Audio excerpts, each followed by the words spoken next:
Countdown for blast off. X minus 5, 4, 3, 2, X minus 1, fire.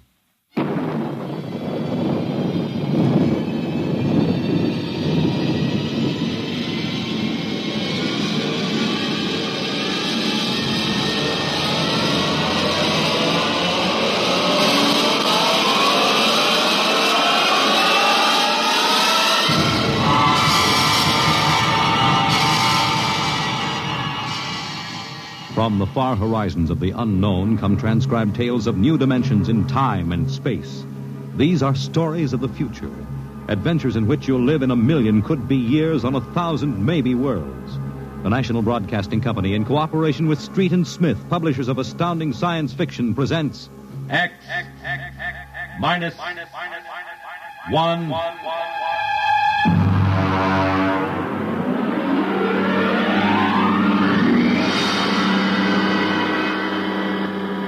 Tonight's story, Dr. Grimshaw's Sanitarium.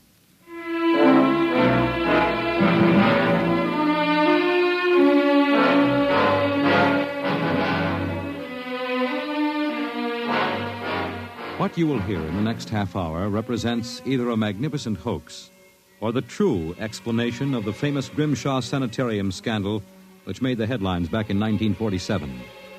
The manuscript upon which this account is based was removed by the New York State Police from a fountain pen cover found in the doorway to Dr. Grimshaw's study. We offer this manuscript as evidence only. Whether it is authentic or not, you must judge for yourselves. My name is John Dougherty. I'm a graduate of Hamilton College, class of 34, a member of Theta Alpha. I'm one of those fools who wanted some excitement in life, so instead of going into my father's shoe business, I became a private detective. These are facts. You can check them if you like. The rest of what I write here is so fantastic that I don't expect it to be believed. If anyone should find this manuscript and read it, all I ask is that you notify Miss Millicent Armbruster of 299 Wallace Avenue, Buffalo, that Johnny Dougherty is dead. On the evening of July 1st, Miss Armbruster and I were driving to a wedding. Not our own, although I wish it had been. It was Sunday, and in order to avoid traffic, I took the Old Mill Road, a single-lane dirt affair that runs past the Gowanda Cemetery. Johnny, aren't you going too fast? Not for this road. There isn't a thing around except some tombstones and... Johnny, the gate to the cemetery. Well, what about it? That hearse, look out! Look out! We skidded for about 20 feet and slammed into the back of the hearse. The two rear doors buckled and snapped open. It was a freak. A huge oak coffin with brass handles tipped up and began slowly to slide back toward us. Oh, how horrible. You stay right here, baby. You okay, Mac? You don't pay much attention to speed limits, do you, Jack? Now, look, let's not get hung up on who was right and who was wrong. I was going too fast, and you were traveling without lights after dark. Let's see your driver's license. Right here. Oh. Private eye, eh? Now, if you don't mind, who does this joy wagon belong to? Gowanda Funeral Service. It's being rented to Grimshaw. Who? Grimshaw from the private sanitarium. Mind if I ask what you were doing after dark coming out of a cemetery with a wooden kimono? We're moving one of Grimshaw's patients to a new grave. They always travel like this? Look, Hawkshaw, how about skipping the third degree and giving me a hand getting this box back in the wagon? A pleasure. Better screw on that cover again. It's going to slide off. Let's get it in the hearse first. Okay, Junior. You get on that end. Okay. You ready? Yeah, lift. Now, just slide it. Oh, brother, who's in there, King Kong? Look out for the cover. I told you that would happen. What's the guy's name, Junior? Oh, why don't you ask him, Sherlock Holmes? A real wise guy, huh? I've got half a mind to report this accident. Yeah, well, go ahead. See where it gets you. Now, if you'll pardon me, I'll deliver the body.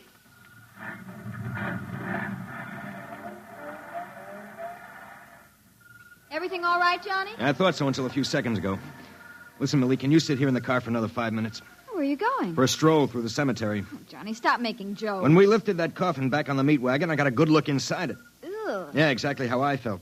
I figured we'd knock the stuffing out of the corpse, only I didn't expect the stuffing to be sand. What? Yes.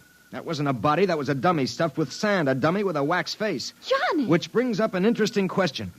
Who's supposed to be in that box, and, just where is the dead man spending his time?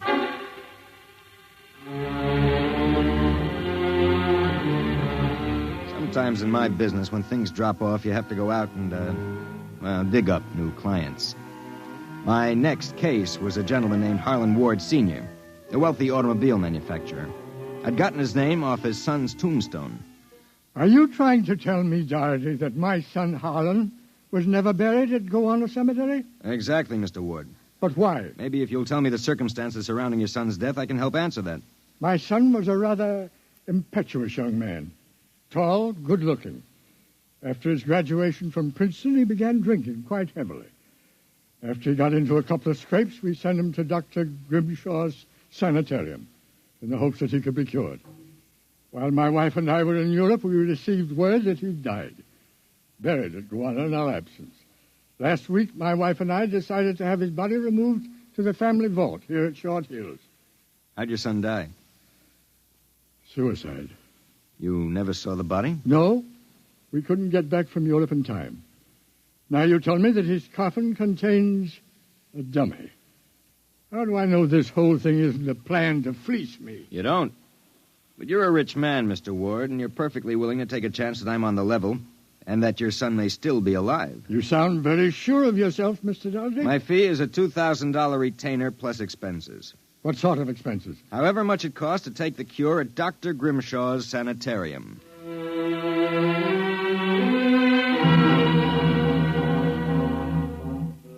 Dr. Grimshaw's Sanitarium was just outside Gowanna. Most of the cases were nervous breakdowns and alcoholics. I committed myself as a dipso, and just to make it convincing, I stopped at 5 or 6 bars on the way over. I was interviewed by Grimshaw himself, a small man with a fringe of white hair.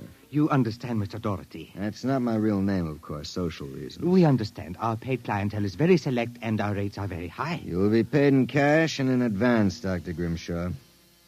How long does a cure usually take? That, of course, depends on the degree of alcoholism. This is my assistant, Dr. Boyna. How do you do? How do you do? We are accepting Mr. Doherty as a patient. Better place him in the ward with Mr. K and Mr. Keiki. Mr. K is a long-term patient, Mr. Doherty, a highly intelligent man, formerly a professor of plant pathology. Mr. Keiki suffers mild delusions. I think you'll find him rather amusing.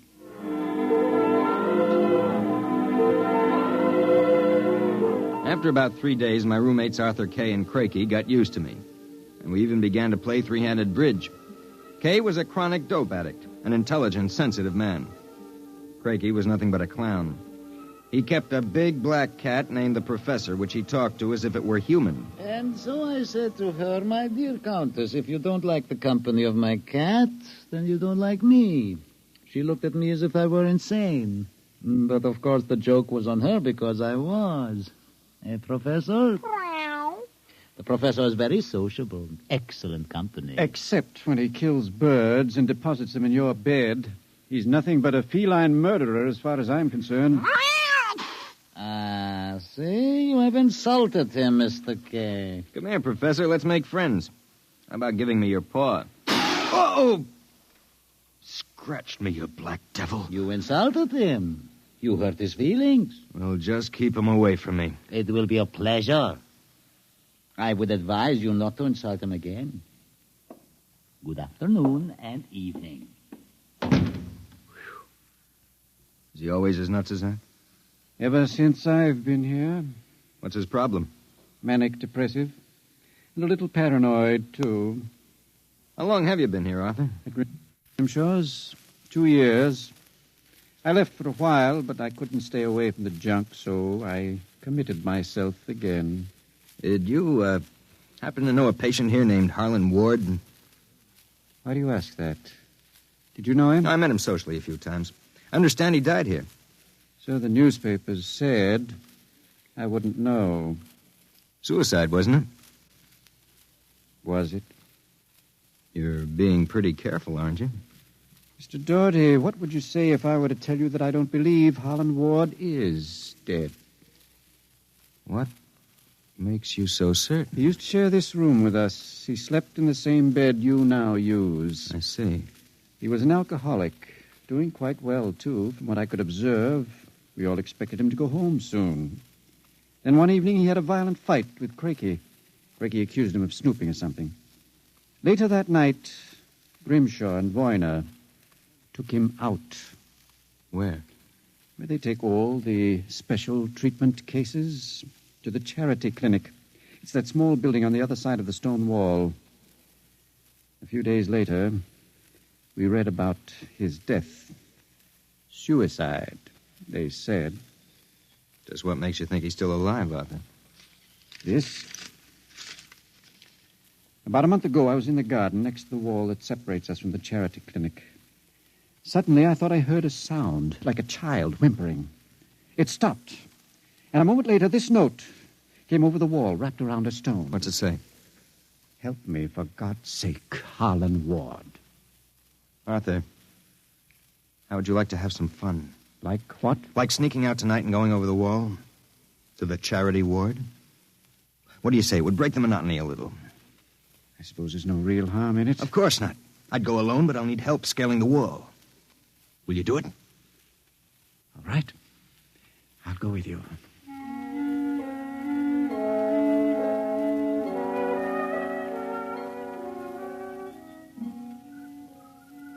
Up. All clear. Give me your hand and I'll lift you. Be careful when you drop. Ready? Go ahead.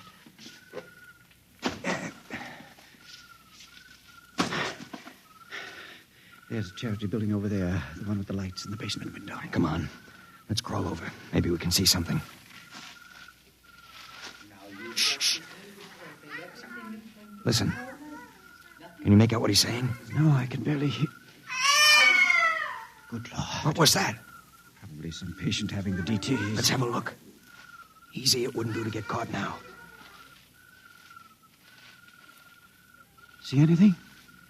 It's some sort of laboratory. I can see Grimshaw and Voyner and something else. What? There's a child with its back toward me. Now take it quietly. It will be easier. Please, don't. It will all be over soon. You won't remember anything. No, I don't want to go. Why not give it to him? No. Shut him up, Voyner. Good Lord. What was it? What did they do to that child? Arthur, that wasn't a child. It was a midget. The smallest midget I've ever seen. What were they doing? Trying to give it some sort of injection. When it resisted, Voyner knocked it out. What do you suppose they were doing to it? I don't know, Arthur. All I know is that when it fell, it had the face of Harlan Ward.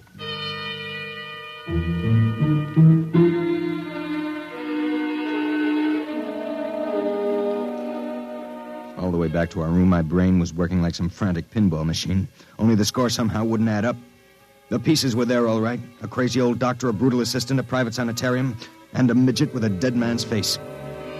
I thought that when I got back to our room, I'd have some time to think about it. I'd forgotten about our friend, the happiness boy, Count Crakey. So, I caught you. Fine, you've caught us. Now how about crawling back into the woodwork like a good little count? Where were you? Mink hunting. Arthur and I like to go mink hunting at night. You make fun of Count Crakey? I shall report you to Dr. Voyner. You'd better not if you know what's good for you. So, you threaten me? Me, Count Crakey? I shall scream for help. Help! Help! Did you hurt him? Just knocked him out. What do we do now? Put him to bed. Hope that when he wakes up in the morning, he's forgotten the whole thing. And if he hasn't? He's too crazy for them to take seriously anyway. Come on, let's get him back into bed.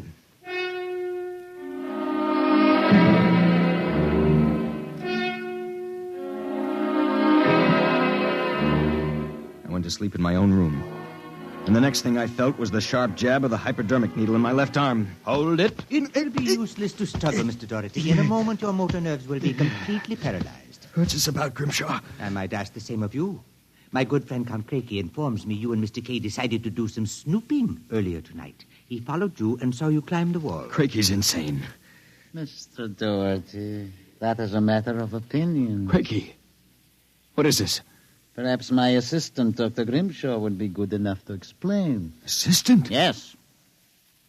You see, I am the actual head of the Grimshaw Sanatorium. Count Craigie feigns many delusions, Mr. Doherty. But in this case, he is telling the truth. Count Craigie is actually Professor Ernst Hassler. Professor Hassler and I worked together in the Berlin Neurological Institute before and during the last war. Unfortunately, my political affiliations with the Third Reich were under investigation by the War Crimes Commission. However, Dr. Grimshaw managed to smuggle me into this country, where I masqueraded as a mental patient in order that we might continue certain experiments which were interrupted by the American army. I can imagine the sort of experiments you conducted. You and your friend Mr. Kay will discover their exact nature very shortly, Mr. Doherty. It is a magnificent opportunity to serve science. I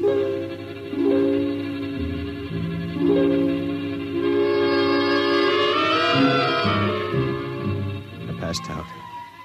And the next thing I knew, I was coming to in a different room and hearing the voices of Voyna, Grimshaw, and Craigie, as if from a great distance. Pituitrin. Pituitary. 4 cc's. 4 cc's. How are the measurements? Reducing rapidly. We'll operate at once. Have Voyna start the anesthesia. Very well, Doctor. Come in.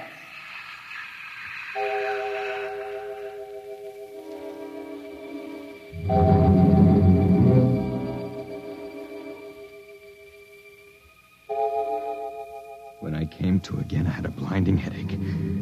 I began to wonder if Craigie and Grimshaw weren't doing something to drive me insane, because I lost all sense of perspective. The room seemed to grow in size. I don't know how much time passed, but one day Craigie came into the room with a bundle in his arms about the size of a newborn baby. The bundle was my friend, Arthur Kay. And worse yet, I was exactly the same size that he was. Let me out of here. Let me out. Allow me to congratulate you, gentlemen. How are you feeling? You dirty monster. I'm disappointed, gentlemen. Do you not feel privileged to be a part of an experiment that will place me at the very top rank of the world's endocrinologists? What are you doing to us, you madman? It has long been established, gentlemen, that dwarfism and giantism result from injury to or malfunction of the pituitary and thyroid glands. The interlock between these glands was thought to be a hormone. I have discovered that this was incorrect. It was an enzyme. An enzyme I isolated some years ago. I was well on the way to synthesis in Germany when the surrender interrupted me. The interruption also limited the number and type of subjects on whom I could experiment. I was forced to find others. Such as Harlan Ward? Mr. Ward was only a control experiment. I suppose you plan the same for us. No, gentlemen. For you, I have reserved a special privilege. You, gentlemen, will be the first to test the full effects of the enzyme. In short, I intend that you, Mr. Kay, and you, Mr. Doherty, when the experiment is completed, will emerge as perfectly healthy, normal individuals. Except, of course, that you will be only 5 inches tall.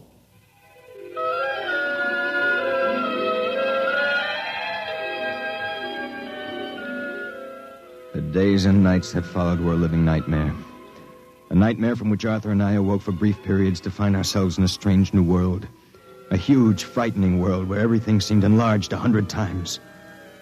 When we finally emerged, we found ourselves imprisoned in a tiny mouse cage. Judging by the relative size of things, we could not have been more than 5 inches tall. Now we realized the experiment was at an end. That from now on, it was either escape or be destroyed. How's it coming, Arthur? Another moment. I think I'll have this lock worked loose. And if we escape, then what? We'll worry about that after we get out of this mouse cage. Suppose we don't make it. At least you've written the story on that scrap of paper. Someone may find it and read it. Nobody will believe it. Then why did you bother to write it? I don't know. I suppose I want the world to know what happened to me. That does it. Help me push the door open. Now what? The first job is getting down to the floor. I think we can make it by sliding down the telephone cord. Are you game? Go ahead. I'm right behind you. Easy now. Look out! That does it. Now, if we can figure out a way to get out of the room, well, that should be... Uh-oh. Listen. Somebody's coming. It must be Craigie. We've got to hide. Here. The grate in the fireplace. He'll kill us if he finds us. Stay quiet. Well, my friends, Time for feeding. I trust that you... So, you have managed to break out. It won't do, you know. There is no way you could have gotten out of the room with the door and window locked. I know you are in here. I would advise you to save yourselves trouble and give up. Very well, my tiny friends. If you prefer to play the game of cat and mouse, then I shall be happy to furnish the cat. There is no way you can get out. What now? He's gone for the cat. If that monster ever gets in here, we're goners. There must be... Wait a minute. What? You see that thin strand of wire running along the molding? What about it? It's the automatic fire alarm. When the alarm is tripped by a fire or short circuit, all the locks are sprung so that the patients can escape from their rooms. If I can short that wire before Craigie lets the cat into the building, let's go. There's a tiny sliver of steel from the cage on the floor. I'll work with that. You keep an ear to the door. Go ahead. This insulation is tough as rawhide. Christ, this stuff. Hurry up, Arthur, for God's sake. There it is. Stand away. I'm going to short it. Ready? Okay. We made it. There goes the door. Let's make a run for it down the hall. If we can get to the garden, we've got a chance. I smell smoke. The short may have actually started a fire. Come on. Wait a minute. I have to go back. The manuscript. Don't be a fool. There's no time. Come on. You go ahead. I'll catch up. Hurry up. I'll wait in the hall. Only a second.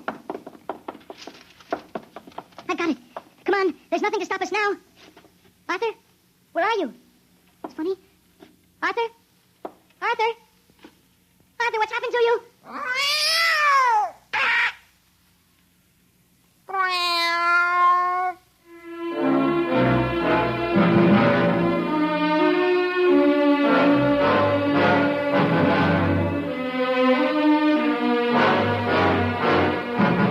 This is the record found in a fountain pen cover in the burned-out hallway of Dr. Grimshaw's Sanitarium. There's nothing to add, except that the fire which destroyed the sanitarium and killed so many of its occupants, including Dr. Grimshaw and Dr. Voyna, was definitely of incendiary nature. It is believed by the fire chief that some small creature, possibly a mouse, chewed the insulation off the wire and short-circuited the system. The two patients, John Doherty and Arthur Kay, vanished completely after the fire, and their remains were never found. Whether the manuscript which you have just heard is authentic, or whether it was the work of one of the more demented inmates of the sanitarium, we leave to your judgment.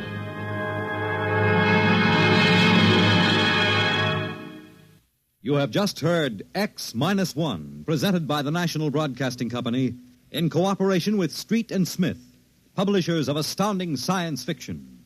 Your announcer, Fred Collins. X-1 was directed by Fred Way and is an NBC Radio Network production.